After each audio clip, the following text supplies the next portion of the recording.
Hello, folks. I'm Nick Bernardo, your host of MyGovWatch Live, the B2G Roundtable. If you're east of the Rocky Mountains here in the US, good afternoon. Good morning to those out west. And hello to anyone joining us from the far corners of the earth or watching online in the future. Today's Wednesday, August 13th, 2025. This series is brought to you by MyGovWatch. With a curated white glove approach, MyGovWatch delivers leads in more than 200 industries at double the rate of free government tools and at a fraction of the cost of legacy websites. Big government contracts do not start with a solicitation, but all roads lead to one, and your budget for hearing about RFPs does not have to be thousands of dollars per year. Start your free 14-day trial today. Okay, folks, people are jumping on. It's August. We have, typically over 100 people signing up for these sessions. We have typically over 50 people showing up, but the numbers are always a little bit lower in August than over the summer, but particularly August. So we're going to have a lot of fun today. We're going to talk about a lot of different things. And I'm always looking for audience engagement. So these sessions can be anywhere from 60 minutes if there's not a lot of questions. And sometimes they go on for an hour and 45 minutes if people, keep having questions and keep bringing up things that they'd like to talk about. A little bit of incentive, a couple of incentives for participating, and we always do this. So this is something that we always have in MyGovWatch Live. Anyone who asks a question who's never used our website before, has never tried it, has never used a free trial, there's a 2-week free trial period advertised on the website. We make that 1 month if you participate with a question and then sign up for the website in the next 24 hours for a free trial. As an additional incentive, I like talking to people about what's going on in their lives personally, some fun things. And I'll just tell you that we changed the backgrounds of the sessions that we have here. So this is a background I haven't used before. And I guess the point or the incentive that I'm offering for this session is if you ask a question on this session, and if you're able to tell me what is the city in the background here, you'll receive 1 hour of free GovCon consulting with me, Nick Bernardo. So keep it in mind, I might ask you a little bit about any travel plans you have coming up, if you have any fun vacations coming up, or even things that are in the rear view mirror. So everything about this session, folks, is interactive. It's not intended to be a monologue. Certainly, I can talk about some things if there's some dead time, but I'm going to encourage you to start raising your hands now, because everything about MyGovWatch Live, the B2G Roundtable, is audience driven. And I will be bringing people on to ask questions about government contracting, talk about your goals, and I'll be doing it in the order in which you raise your hands. So if you have to be somewhere else, get your hand up as soon as you can. We do take questions via the question and answer tool, but we prefer having people participate, preferably with both video and audio. But certainly, if someone would like to just give us their audio, you can participate that way. So I see people jumping on. As predicted, it's a little bit of a smaller crowd than even last month, but lots of people in the session right now. So let's start with any questions that you have about anything and everything under the sun. What are your GovCon goals? What are you working on? What challenges are you having? Couple of things I'll point out. We did a press release while I wait for people to formulate their questions. We did a press release in May because there is sort of a misconception out there that under the new Trump administration that federal government contracting may be down or maybe significantly decreased. Turns out that's not the case. So what we did, and this is back in May, we looked at the first 100 days under Trump 2.0. And as we all know, there were a lot of executive orders, things were being canceled left and right. And we looked simply at the number of solicitations that were available for bidding on SAM.gov.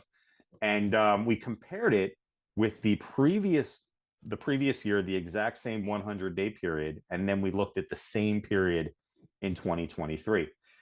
And interestingly enough, we found that there are 6.5% more solicitations, and those number in the tens of thousands at any given time, by the way, on SAM.gov. So there were 6.5% more solicitations for the first 100 days under Trump 2.0 compared to the same period, the same dates in 2024. And that doubles when you compare 2025 with 2023. So about 13% more active solicitations on SAM.gov in 2025 compared to 2023. So yeah, so that was something that we released a little bit earlier this year. And folks, I see a couple of people, maybe some people are shy about raising their hand, but yeah, this is a totally audience-driven format, folks. So like a radio call-in show, you're going to raise your hand. I'm going to bring you on, and we're just going to talk about what your GovCon goals are. And so we're just looking for anyone at all, to raise their hand and indicate that they'd like to participate in today's session.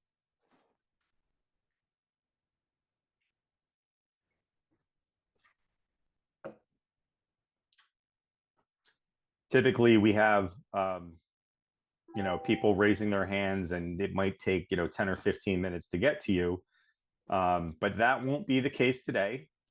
It's a very manageable office size or audience size. So I think if you were to raise your hand and ask a question about something you're working on, we can talk about it immediately.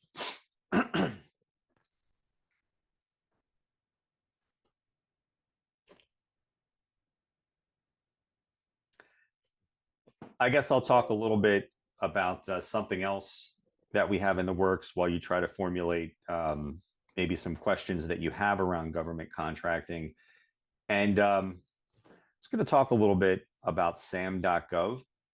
So, we have a question. We're going to go right to Caleb. So Caleb, you're going to get a prompt that is promoting you to a panelist, and we need at least your audio. Caleb, we'd love your video as well, but that's totally up to you. And if you ask a question, we're going to keep you in the panelist format, so that you can jump in if you have a follow-up question based on other people's questions during the session. So, hey, how you doing, Caleb? I'm good. How are you doing? Doing great. Welcome to MyGovWatch Live. What do you do, and where are you joining us from? I'm joining from Oklahoma. I just got a job. It's my very first one in the business industry, and I will be working with getting government contracts for cleaning business. Well, that's fantastic. And before we go further, do you want to take a guess on what city's in the background? I honestly don't know. That's totally fine. Totally fine. I don't want to give it away in case anybody else wants to get that hour of free GovCon consulting, but I'll just ask you, do you have anything fun coming up? It sounds like you just started a job. Maybe you don't have anything coming up. Any cool vacations or things you've done in this year, maybe prior to this session? Sadly, no, nothing too exciting. Um, I'm just trying to get some information on how to approach doing a proposal for contracts. Okay. All right. Well, let's talk about that. So are you saying you were recently hired for this job? Yes, this is my first time doing anything contract related. Okay. All right. Here's the good news. It's not as overwhelming as it seems. Okay. So what is your job title with the new company? Um, I'm gonna just say contractor because that's what the paper that I signed said. Okay. And what are your responsibilities? What do they want you to do? They want me to go and find contracts with major businesses or military bases for their cleaning crews to go in and clean. And the contracts they are looking to make are 1 to 5 year contracts. Well, that's fantastic. So how long has this company been in business? I can't say for sure because I'm just now learning of them. Okay. All right. And you don't have to name names here, Caleb, and anything you say would be on YouTube later, so maybe not name names. But does your company that you're working with now, do they have significant clients already? Like, do they have big office buildings or big facilities that they're cleaning now? Yes, they have a few in the Tulsa area, Okay. and that's their main focus point is Tulsa up to an hour out. Okay, Tulsa and an hour out. And so, are there any parameters around who they would do business with or who they wouldn't do business with? For example, On MyGovWatch.com, there are 21 different types of government buyers: federal, state, local, municipal, school district, college, you name it. There's 21 different types. Are there any that they would not like to do business with? From what I've learned from speaking to the boss, there is nothing that they won't clean, Okay. and they want to get as many contracts in as possible throughout the year. Is there anything else they do other than traditional cleaning contracts, like pressure washing or anything exterior, anything else other than traditional janitorial contracts? Other than janitorial, the only other cleaning that they mentioned was pre-construction cleanup or post-construction cleanup. Okay, I'm glad to hear that. So there is a ton of opportunity for this company you're working with in the government space. For the private sector, there's no magic solution to hear about bidding opportunities for private buildings or private construction jobs. But for public construction jobs and for just cleaning contracts in general, where there's a recurring need for cleaning in a building or at a facility, MyGovWatch has 205 categories on the site. One of them is cleaning and janitorial. One of them is general construction, but there's others like electrical, carpentry, HVAC. There's even an architecture and engineering category. So you could use a site like ours to not only hear about the cleaning jobs that they're hiring for now, right? So this building wants a new janitorial company and they're going to hire that company in the next 6 months and they want you to submit an offer. You'll see things like that. But you'll also see things like this. Construction project at this county facility in the Tulsa area, and they're doing a construction project. You can use a site like ours to identify who is bidding on those contracts and then do a direct sales opportunity, a direct sales effort to the companies that are bidding on the contract, right? So use our site as a jumping off point to see, okay, here's the 10 bidders, here's who's going after this bid, and then you can pitch your services to them that way. If you look at the architectural and engineering bids, then you would see a title that says planned construction project for 2026. And you would know it's in the planning phases. So you can get way ahead of that opportunity just by maybe going to a pre-bid meeting, maybe going to a Zoom session like this where they're talking to the bidders about the project, and you'll start to learn who is interested in the project, and then you can pitch your services to them directly. So let me stop there. Sue, I see your hand is raised. We're going to bring you on next. So anyone who wants to get in line behind Sue can raise their hands. But Caleb, I want to stop there and just see what follow-up questions you have. All righty. So what part of that can I elaborate on for you? Honestly, I pretty much understood everything you said, and I don't have many questions, to be honest. Okay, that's fine. That's fine. Yeah, and I'll just remind you, because you asked the question, if you go and sign up for MyGovWatch, it's a 2-week free trial with a credit card. If I see it in the next 24 hours, we'll bump that out to 30 days. So that's totally up to you, soft sell kind of thing. I'm going to keep you in as a panelist. You can go off camera or on mute if you like. And Sue or Janessa, who's after Sue, may ask a question that may cause you to ask an additional question. Then I don't have to promote you to a panelist again. You just jump right back in. How does that sound? All righty. That sounds good. Okay, Caleb, thanks for your question. Stay with us. Let's bring Sue in.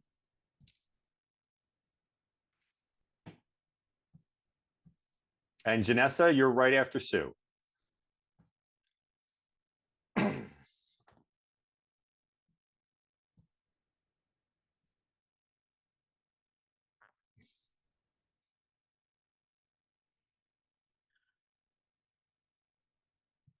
Sue, can you hear us? I can hear you. Thank you so much. Welcome to MyGovWatch Live. Sue, what do you do and where are you joining us from? I am joining in from outside the United States, to be honest with you. I Okay. have the pleasure of being able to work remotely from pretty much anywhere I want. And I specifically write responses to RFPs and proposals for a company called United Diagnostic Services. Fantastic. And do you mind sharing the country that you're in? Right now, I'm in St. Lucia.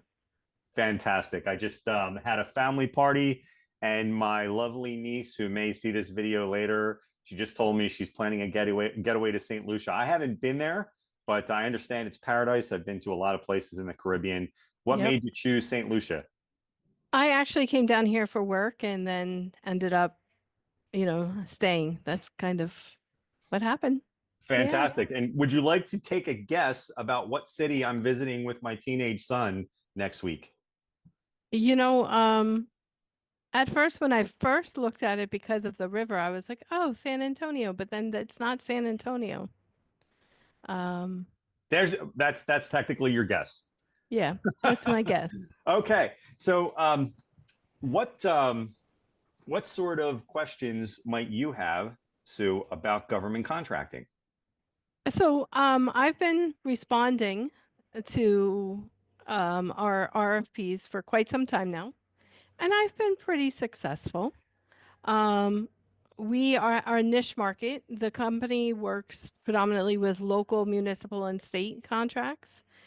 However, we have like, we don't always have to go to that bid process to get the work because of the niche market that we're in. So the company works specifically with diagnostic imaging for occupations that are high risk of developing cancer and cardiovascular disease. Makes perfect sense. So let me sort of guess, because I've been in your role before.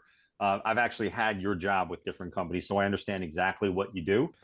So occasionally a salesperson will send you an email saying such and such just sent us the RFP and they told us we're going to win. We just have to fill it out. Sometimes, Yeah, that does but happen. yep. Or it may be That a little bit more competitive on the private side, where they send the RFP, no guarantees, but they're only really looking at 2 or 3 companies. Yep, that happens too. I can tell you recently I responded to an RFP. We do have competition in what we do, and there's one main competitor, and they don't have some of the areas of expertise that we have. And on purpose, they don't have them. They purposely leave those areas out. And so, um, when we go to bid against them, it's still they've been in the business a lot longer than we have, and So so they're still. what sorts of challenges are you having? My challenge is just I want to write a template that no matter and of course it's not one size fit all, but I want to craft a template where I can say, okay, this section is, you know what I mean? Like our capabilities and skills. We know what our capabilities and skills are, that we have a core group, and then there might be additional services and I want to be able to craft something that will always win. That's kind of where my question comes in. Is there any key points in an RFP or in a response when you're doing government work that must be hit every time? It's a great question. So I would say this. I would say that every sales opportunity, whether there's an RFP process or not, whether it's a public or private sector opportunity, every sales opportunity, Sue, has its own key items. What are the reasons, or how is the buyer going to select their vendor? And you really have to try to figure those out. And the way you're going to figure those out, if there's a salesperson involved, he or she's going to have to ask questions to identify what those key points are. Out of 10 RFP responses you write, whether it's public or private, how many times does a salesperson say to you, this is really what they're looking for? Here's the 3 or 4 most important things. Does that happen? Well, that's the change that's happened in the last 6 months. I used to be me that had direct contact with the potential clients and gathered all that information. And now in the last 6 months, that role has changed. And I am strictly just concentrating on writing. And so Yeah. I'm not getting that information. Are there And salespeople involved who could be doing that? well, that potentially they should be doing that, but they're not. Yeah. And so, Well, I would. Here's a recommendation, whether it's private sector or public sector. get the authority to make contact with the buyers yourself and get them to give you an incentive, a financial incentive, to try to understand what those pain points are so you can write to them. So that's just one recommendation I would make, particularly on the private side. If the salespeople aren't going to do it, then someone should be doing it, right? And there's no reason that can't be you. On the public side, it depends on whether you've done any pre-selling prior to the RFP. So there's two ways you can hear about an RFP. Maybe you knew an RFP was coming before it comes out. Yep. In which case you can talk to the principals at the government agency before the cone of silence, before the bid process starts. And there's nothing preventing you from doing that and trying to understand before the bid comes out, what are your pain points?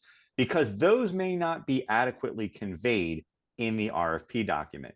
So, pardon me, if you know the RFP is coming and you're willing to get on the phone or hop on a Zoom like this, and you don't seem to be shy, you should certainly do outreach to the government buyers before the bid comes out if you know one's coming. If it's only after the bid comes out and now you're having to write and react to something that you weren't aware of was coming out, but you're responding to it anyway, which happens all the time, then you're really just looking at the document, right, and seeing what are they saying are their pain points, and using the Q&A process to determine what their pain points are. So you might ask questions during the Q&A process, Sue, that might lead you to certain conclusions. So are there a lot of numbers in your business? Like, how do they measure success? Gosh, unfortunately, the way we measure success is not the same way as they might. A lot of times the service that we provide ends up being voluntary.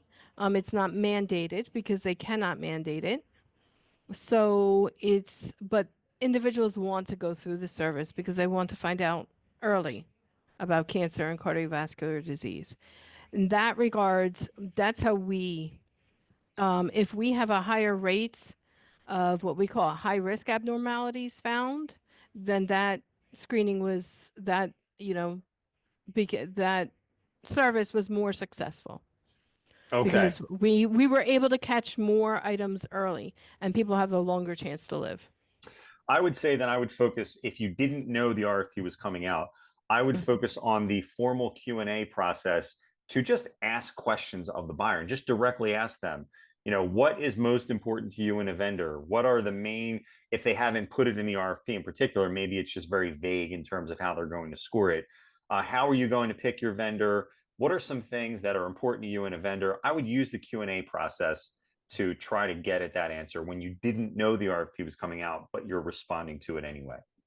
Now, a lot of the times what we have is we have a situation where it's the municipality or the county government, state government that's putting out the RFP, but then you have a union that is involved. We deal a lot with law enforcement and firefighters.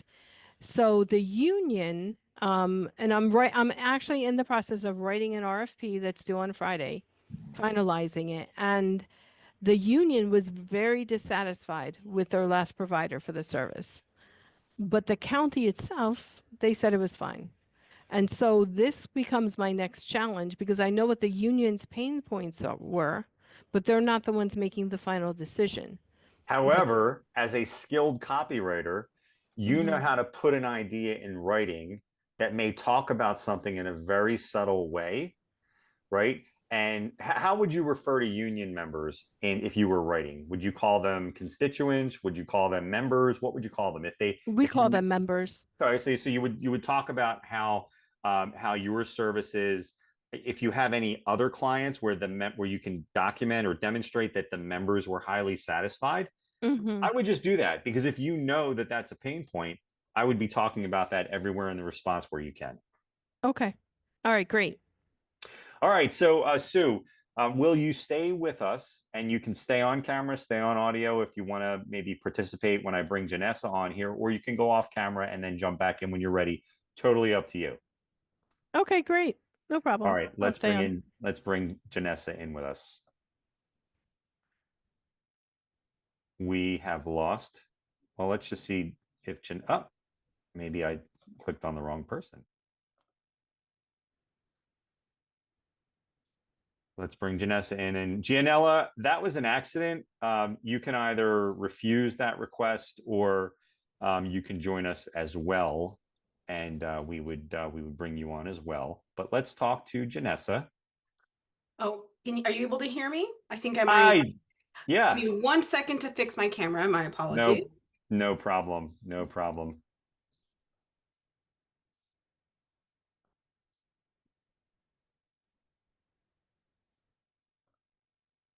Are you able to still hear me? Absolutely. Welcome to MyGovWatch Live. Janessa, what do you do and where are you joining us from? Hi. Oh, is it there? There we go. My apologies. So much technology, it's not always working in my favor. Hi, my name's Janessa, and I'm calling from North Carolina. I work for a company right now. I am the contracts and proposal writer. So I do a little bit of both sides of before we get the contract and then after we get the contract. So it's actually perfect. The conversation that you guys were just having is kind of a lead in to the second half of my question. So we do have relationship managers that go out, build rapport, have conversations with our clients. And so when there is an RFP that we're aware of that's about to come out, perfect. We have all the lead time. We know exactly when it's about to drop. We're within the Q&A period. The flip side of that is when what we would call a blind RFP, where we weren't aware that it was being published. We don't really have the strongest relationship with that client. And we learn about it halfway through the solicitation cycle. We've already passed the Q&A period. So setting up either the MyGov, like announcements, making sure, I don't exactly know if I'm saying it right, the NAICs are in the right sector to make sure we're getting notified of the right kind, like recommendations to be able to find the right RFPs early enough. And yeah, and I'm sorry, I'm sorry, and I was listening, but did you say what your company does? Not. Sorry, I was flustered by my That's okay. That's technology. okay. I Yeah. forgot. Yes, we do professional consulting in the public housing sector. Yeah. Okay. Yeah. I mean, I could see how there would be a lot of RFPs around that. So let me ask you this question. Do you win when you respond once in a while to blind RFPs? Hit or miss. It's nowhere near as consistent to the lead. But you have one, right? Yes. Yeah. Okay. And I love hearing people say that because I know that that's true for like decades now. Because when I had your job with a company 25 years ago, we had the same dynamic. We had salespeople who were selling; they would bring in RFPs, but they need to keep me busy. If I was doing it, they need to keep Janessa busy. They need to keep the sword sharp. So if there's nothing else to respond to, you need to have something to respond to, right? You can't just have me or Janessa sitting around not bidding on something. So you may as well submit something. And so we see over and over again, blind bidding is not the best way to go about things, but it's certainly a way to have success if you're an established company. And if you have very good references, there's no reason why you can't win an RFP once in a while. And particularly when an organization has someone like you to respond to the bids, it's a no-brainer that you should be responding to RFPs. So yeah, I mean, in terms of consulting around housing, I'm sure there are a lot of RFPs on MyGovWatch. We have an entire consulting category. We have a housing category. We could trade some emails. I could send you a report, or you could just try the site, and we would give you basically until September 12th to use it before the first charge. And I will tell you that our system is unique in that NAICS is not really significant on our site, because what we're doing is, although SAM.gov for federal leads is driven by NAICS codes, and our system is making sense of that data from SAM.gov, at the state and local level, most of them are not using NAICS codes. They're just putting a title on it, putting some content together. Our system is making sense of that content and is very good at putting the right leads in front of Janessa. So if something's published online today in one of thousands of websites, our system is very good at this point in making sure that it's the very top of your email the next day, because it recognizes certain concepts and keywords that are important to you. And it knows that the item is new on Wednesday, the 13th. So on Thursday, the 14th, it's at the top of that email. So I don't know if that helps, but that's just, what I would tell you about our system.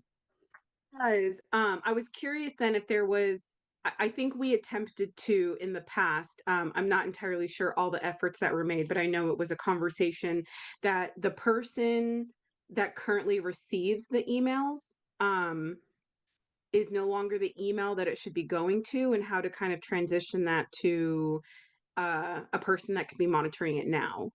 And my apologies, Janessa, for not asking this. Are you already using our site? I believe we are. I believe, Okay. yeah. But I also did want to guess, because I think I know where the background is Well, from. let's hear it. Let's hear it. If I remember that tower, is it Berlin? Ding, ding, ding. We have a winner. I remember the tower, yeah. So I'm taking my teenage son, he's 15, and we're hopping on a plane on Sunday and we're going to Europe. And so it'll be the first time I've taken one of my children on a trip. So it's going to be a trip of a lifetime, and I'm looking Wonderful. Perfect place. Yeah, and so if you're using the site already, I would offer you one of the following: either the hour of free consulting or 1 month of free use of the site. As you know, it's, I don't know if you're using it regionally, $59.99, or nationally, $89.99, but I'm happy to do either. So hopefully that helps. But do you need some customer service in terms of making sure you're getting that email? I think so. I think the first question was if that was the appropriate avenue to put that time and effort into getting that email, which it sounds like from what you explained, that is the resource we want. That is the email that we need to make sure has all eyes on that email. Correct. And you can send it to a generic email. I just put my personal email address in the chat. Send me a note, Janessa. And what I'll do is I'll have someone in the office look into your account and have someone proactively reach out to you and get that change for you right away. Okay, that would be wonderful. And so do you have any fun trips coming up, or any that are in your rearview mirror? No, nothing like Berlin. I'm on North Carolina. I was looking at a trip to California in the next couple of months, so coast to coast, but nothing as exciting as Berlin. Well, California is a beautiful destination too, and I would certainly look forward to a trip there. So folks, we have, again, I said this in the beginning part of the session, these sessions have gone from, an hour and 15 minutes, an hour, they've gone an hour and 45 minutes. We're only about a half hour in, but because it's a little light in terms of the number of people who are with us today, we can do a couple of things. We could talk a little bit more to Sue or Janessa or Caleb and just talk a little bit about what their challenges are. Or if the questions are running out, and that's okay, the sessions sort of end when people are out of questions. But Janessa, what are some of the other challenges that you're having? Aligning with what I think Sue said earlier about kind of really hitting the desires of our clients within the narrative. Even if we know kind of their key pain points and concerns ahead of time, they're not always the audience that's grading it. So, our relationship managers could be talking to like executive directors or the program managers, but it's committee members and board members that are actually doing the grading. And so they have a very different vision of what is going on within the agency than the people we're speaking to. So it aligns with that we're writing it to address the client we're speaking to, but we're having to sell it to the client that's going to buy it. That's a great point. Let's talk about that for a minute, because it's a very interesting dynamic. So the procurement people are publishing like, these are the criteria we're going to use. And there may be a disconnect between what they're putting as the evaluation criteria and what the business users really think is important. And then the third group of people would be, like you mentioned, the board members or the higher ups who are reviewing the responses. So what about something like this? Starting content when you're sitting down and writing, we understand that your business users feel X is really important. So you're not necessarily telling them that their criteria are wrong in the bid. But whenever you get a chance, saying things like that, your business users consistently tell us that. And then you're almost inviting them to go talk to the business users during the evaluation process and say, I just read in Janessa's response that you guys think this is really important. Is that true? And they're going to say yes if you already know it's true. So it's, as a fellow copywriter, I know it's not easy to subtly insert an idea, but it seems like you enjoy it. Definitely. More days than others. Depends on the deadlines, but yeah. It's often, and I remember, and this is true today for what I do today, which is very different from what I did 20 years ago.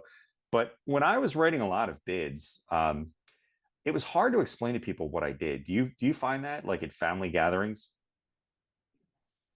I do. I don't know if everyone else. Yes.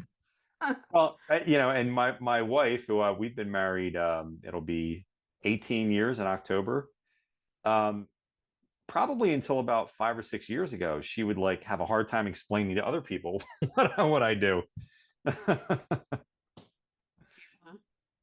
No, I definitely break it down a very layman's of like, I basically tell people why they want to buy us over other people. Like, and I know it's more nuanced than that, but that's kind of where it gets to. Hey, can I ask you, are you folks using any artificial intelligence in your bid responses yet? Actually, that's great that I think you asked that. Because I did have a question on like any proposal drafting software. We are interested in moving into that field of like an actual platform to manage.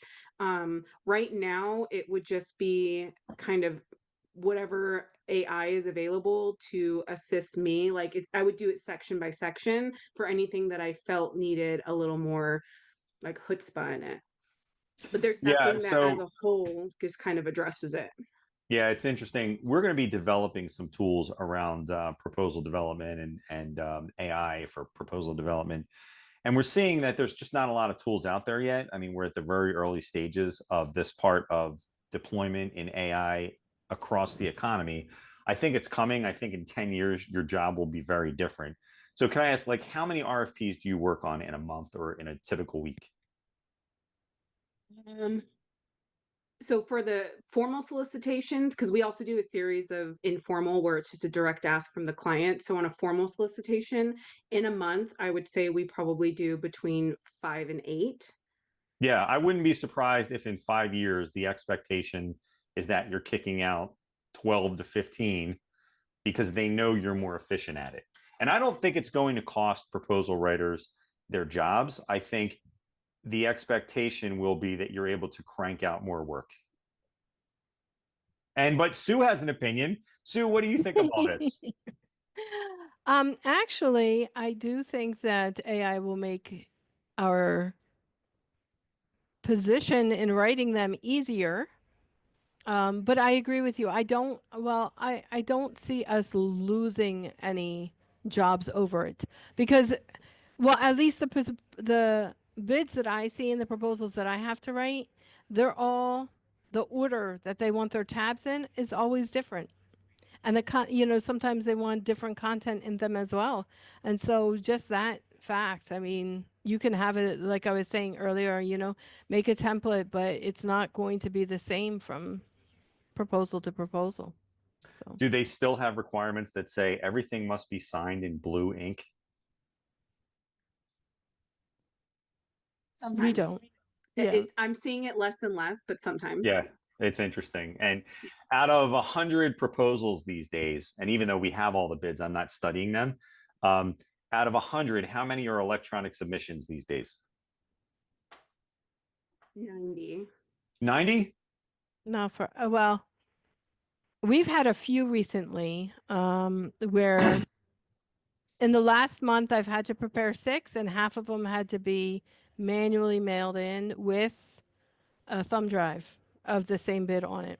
I believe that. Yeah. And so how many are paper where you have to print out 6 copies? Yeah, that's what I Yeah. mean. 3 of them. If I did 6 in the last month, 3 I had to print out and include a thumb drive, Yeah. and 3 I could submit electronically. Well, I don't know if you ladies would be interested in a quick story, but in Of course. 1998, I was writing bids for a large outsourcing company as an employee.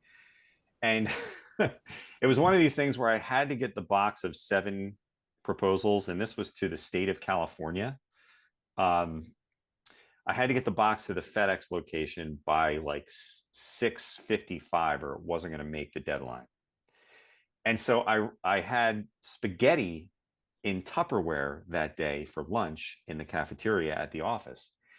And so when I ran out of the office, I had this big box. It wasn't sealed up. I threw No. all of my personal items into the box with the proposal so I could carry it to my car. And so it might have been like my phone. It was probably the first cell phone I ever owned in 1998. I'm sure it was my keys, which I grabbed those out of the box because I made it home in my car. And I sealed the box up, made the deadline, and I drove home. And then I realized when I got home that my Tupperware container, like you picture a Tupperware container that you ate out of 4 hours ago, it wasn't in my car, which could only mean it was in the box. And so I spent that night thinking I would be fired for sending a Tupperware container with a half-eaten spaghetti lunch to the state of California. And I didn't sleep that night. The next morning, I'm driving to work, fully prepared to be fired. And I stopped short at a light, and out from under the seat comes the Tupperware. That was a big whoo. Yeah. Definitely. Many moons ago. So do you guys have any anecdotes about proposal writing? Like, what was the craziest? Do you ever have to drive somewhere to deliver a proposal? I had to drive 5 hours once to Albany. Actually, we just delivered a proposal to Westfield, New Jersey, which was about an hour drive from the office, which is in Brooklyn. That one we did have to hand deliver, but most of them lucky enough to do electronically or via mail. Yeah. Well, that's good. That's good. So our company is actually our infrastructure is remote. So 90% of our team is across the United States. So anytime we're getting close to a deadline and I don't have time to mail it, I'll just call up like, who in operations do we have that's within a 45-minute drive of this agency that can deliver this for me. And I've had to do it on 2 occasions where some random person that knows nothing of what we're doing, I'm walking through how to, or I send it to the FedEx and they pick it up and they have to deliver it for me. I'm sure that person loves you. It's got to be done. It's got to be done, right? Yep. Yeah. Well, folks, I'm going to ask that anyway, we're only 42 minutes in, and that's okay if people are out of questions, but I'm just going to ask sort of final call. I know there's a bunch of people still on with us who haven't asked a question yet. If you ask a question, you get a month free on the website instead of the 2 weeks advertised at MyGovWatch.com. So if you have questions, now would be the time to raise your hand, jump in. You can see it's very casual. And I'm just going to, while I'm waiting to see if people have additional questions, I'm just going to mention one more thing, ladies. Everybody's jumping into short and long form video content. We've decided that we're going to, as a marketing campaign, do a lot of short and long form videos. And so we had these hats made up. I don't know if you can read it. So it's kind of like, this is my alter ego, Nick the GovCon guy. And we're starting to record a bunch of videos on any topic under the sun related to government contracting. And this back and forth with you ladies reminds me that we should probably create content around proposals because, as you know, the RFP process is not just public sector, it's private sector too. And there's a million things that people would love to know about the process. So I wonder if there's anything, like, what would you say to somebody who is new to writing proposals, and what should they really be thinking about?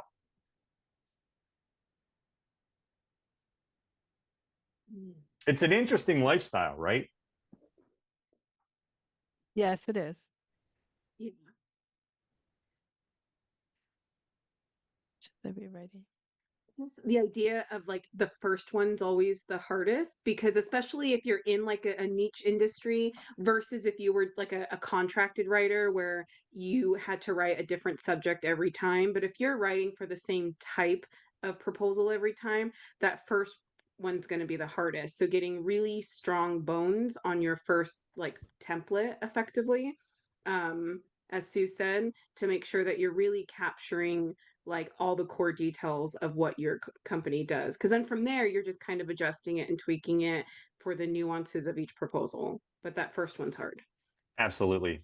I always remember, I wonder if this is the case for you. There were always certain people in the organization who you knew you could count on to get really good pieces of information from because you had to write to it.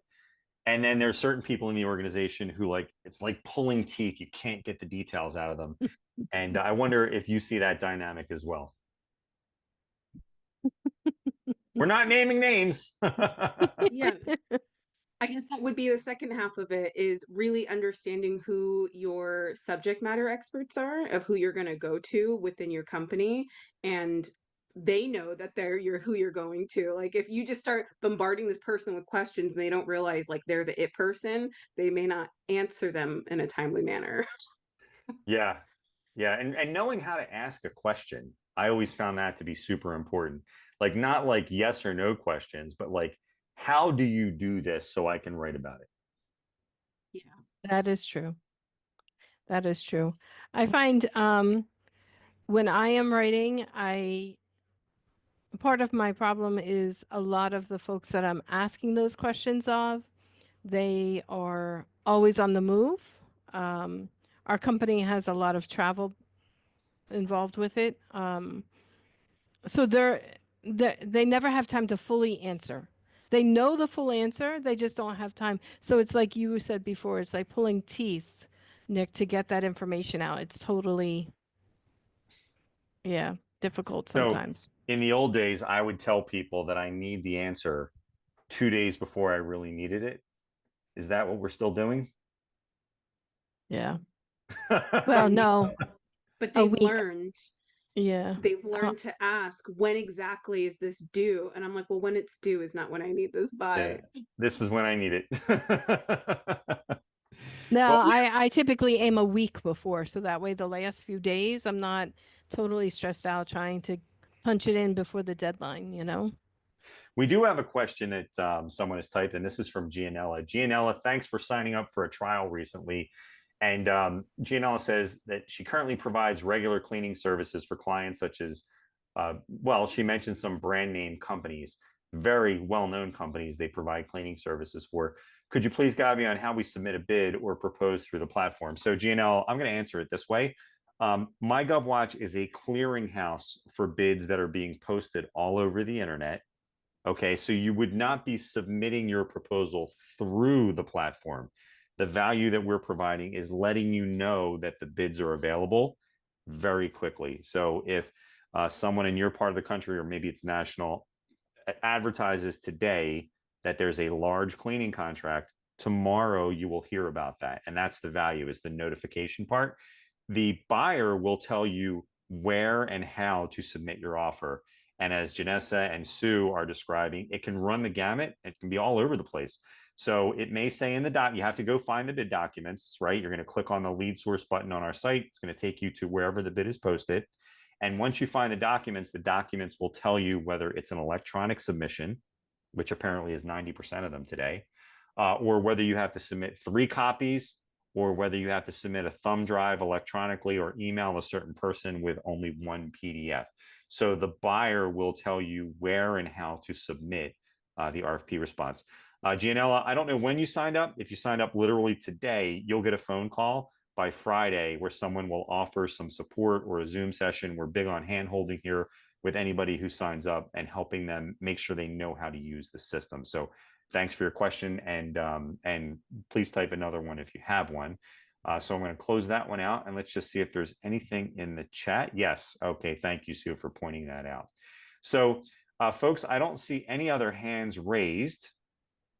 Ladies, any parting thoughts? No, I appreciate your time. Thank you very much. Okay, folks, that'll do it for today's edition of Wait. Yep. Sorry, Nick. Someone go else ahead. just posted another Q&A. Another Q&A. Let's do it.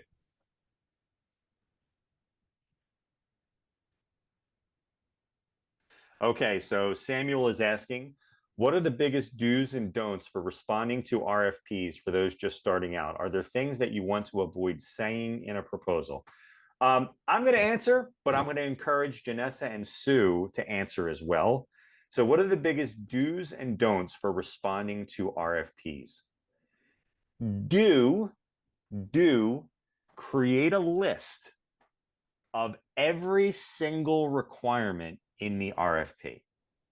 So, for example, if there's 3 forms that have to be filled out, create something that says Form 1 has to be notarized. Form 2 must be signed. Form 3 must be signed and notarized. So you're documenting those requirements in a little summary. If it says that you must attend a pre-bid Zoom, put that in the document. If it says that you must submit a copy of your financial statements and resumes of your people and your disaster recovery plan, put that in your summary. So create a summary where you consolidate and list out all of the minimum requirements of the bid, because if they get 15 responses, the first thing they're going to do is they're going to look for ways to disqualify people so they don't have to read 15 bids. If they can disqualify people because it said submit your financial statements and you didn't do that, maybe they can not read 5 documents because 5 companies didn't submit their financial statements. So that would be my biggest do. And let me ask the ladies if they have something else to add.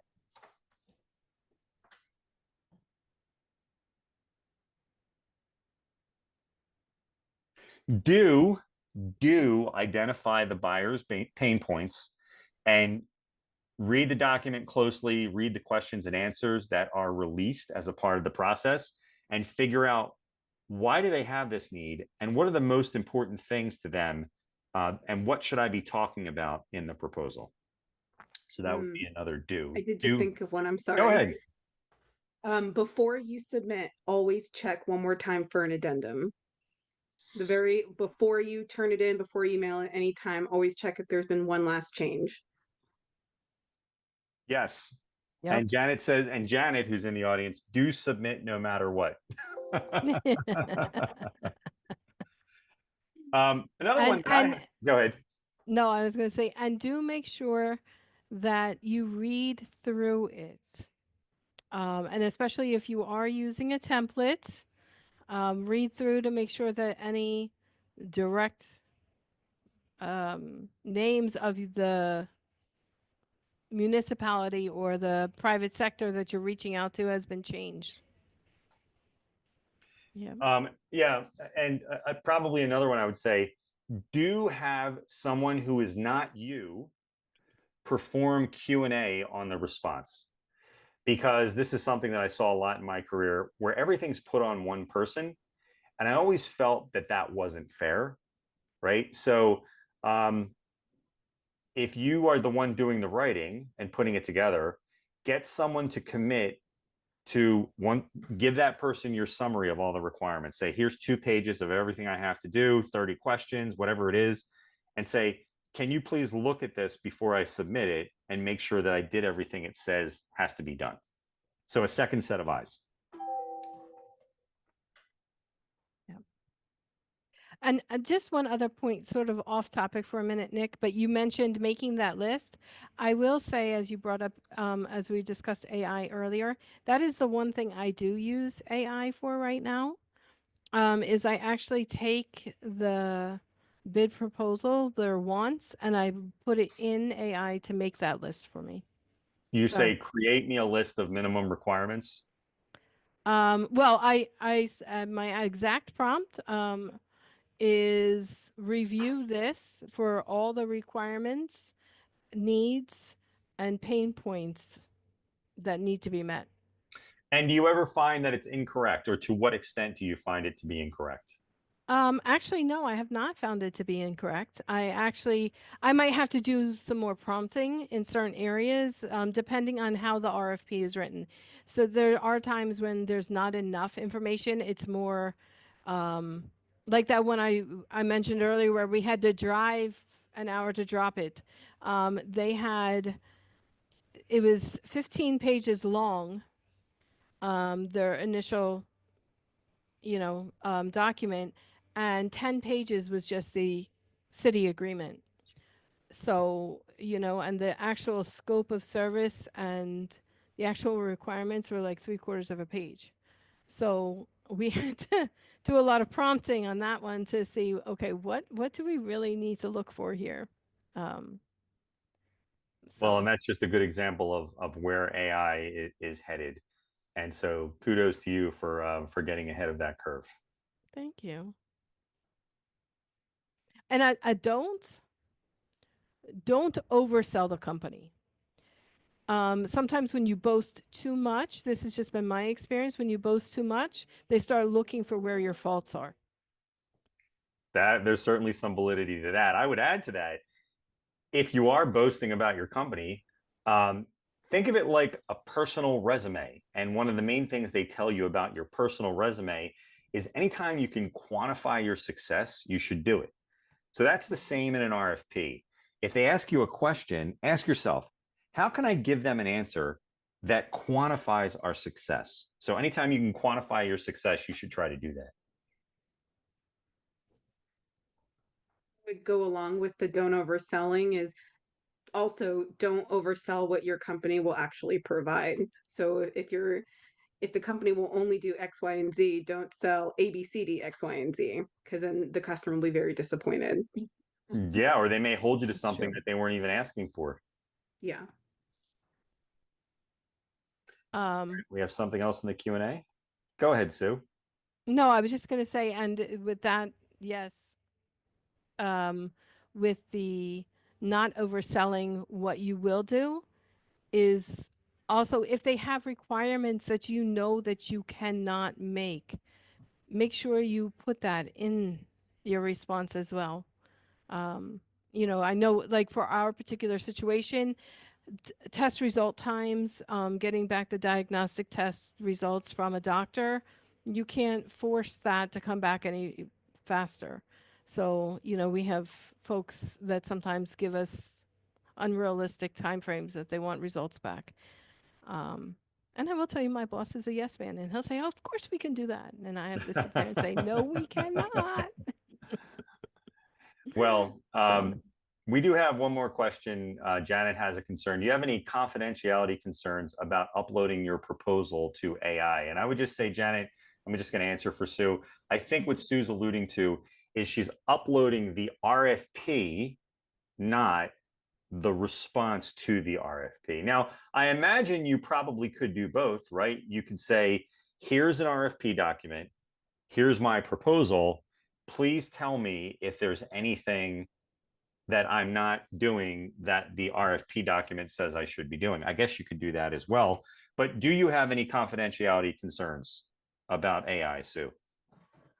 I think in what we're with, you know, the proposals I'm writing, we don't, because you know what we offer and what we're writing about, we're not putting anyone's personal health information out there.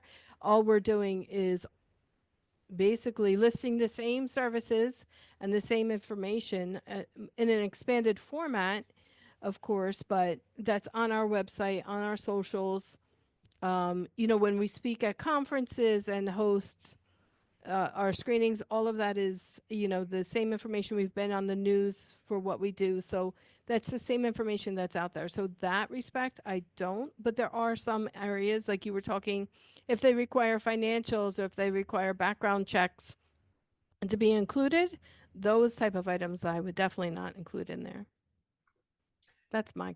Yeah, hard to disagree with that. So much of this is not knowable as far as the ramifications of things we're all doing with AI these days. I can tell you that as a part of our approach to creating video content that I mentioned earlier, and you know, we got the hat made. I actually made a cartoon version of me wearing this hat. And so that'll be the logo of the video series. Everybody says it Great. doesn't look like me. I think it looks a little goofy, but you know, that's fine. It's a cartoon. It's supposed to be fun. Yeah, right. Let's just see if we have any other questions. Do you find that the length of your responses affects whether your bid is selected or not? Is there such a thing as answering a question too thoroughly? Is vague sometimes better in certain situations? I'm going to take this first, and then ladies, you can respond also. I would encourage you to think of your RFP response this way. Don't think of it as a book that somebody's going to open up and read cover to cover. That's not what happens. Think of it as more of a magazine where there's just short little snippets and all over the magazine, graphics sometimes a paragraph here, paragraph there, where people are just going to stop and read certain things that are of interest to them. So I want to answer your question.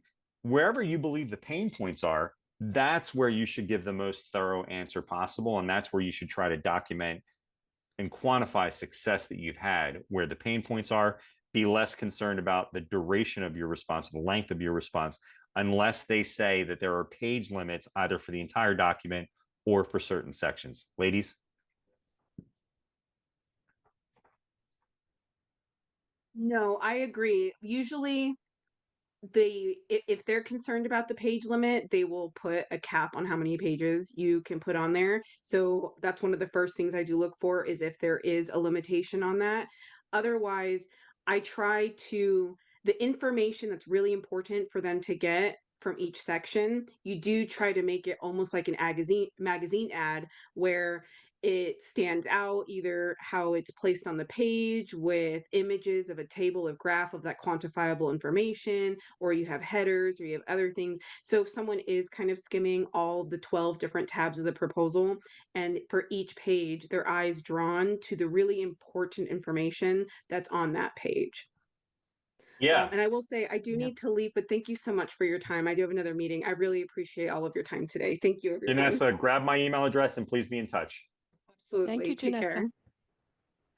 care. Yeah, so another thing, do consider including infographics or photos.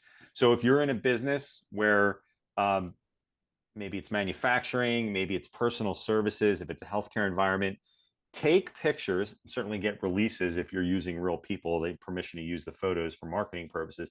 Take pictures of your operations, include photos of your actual operations. So you can say in your document, this is our manufacturing facility.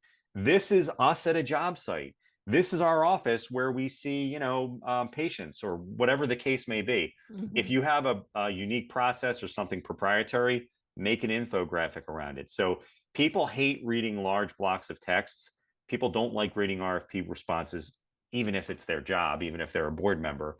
So anything that you can do to make it more interactive, more interesting, more colorful, you should do that. Parting thoughts, Sue? Someone said earlier, just make sure you submit.